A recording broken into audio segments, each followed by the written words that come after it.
natin ito. Gumagana yung luksutan ko ay ng washing ko. Bubuksan ko kung may problema ito.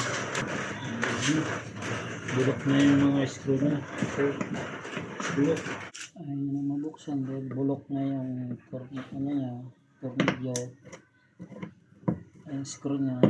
Ganito na gagawin. Tuloy na para mabuksan.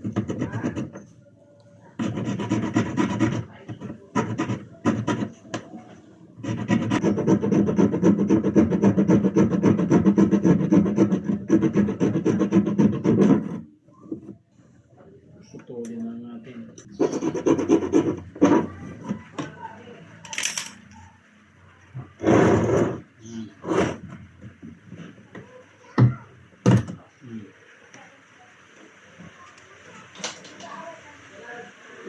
Tinikip na pala ng daga.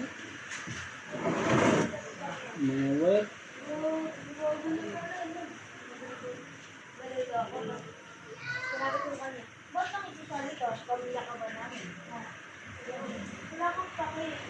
Nagkaroon ng mga lodi dito.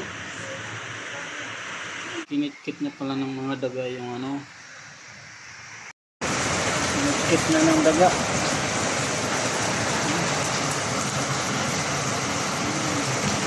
Na sira gumagana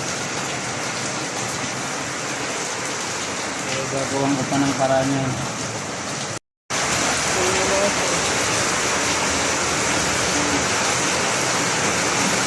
Ano pa mangyayari dito siyempre ayusin natin lakas ng ulan ayusin ko ito kasi kinitip ng mga daga minaslat ng mga wire putol talaga putol